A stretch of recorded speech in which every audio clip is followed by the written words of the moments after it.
सेंग्राफोरखौ उल्था प्रपज खालामनाय आयु गिलु बालु मा सिखोना बेलाय सेंग्राफोरखौ उल्था प्रपज खालामनाय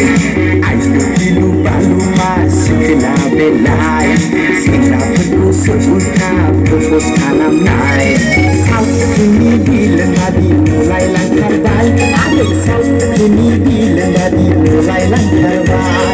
सावथुननि बिलन बादि नुलायलांथारबाय आरो सावथुननि बिलन बादि नुलायलांथारबाय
सावथुननि बिलन बादि नुलायलांथारबाय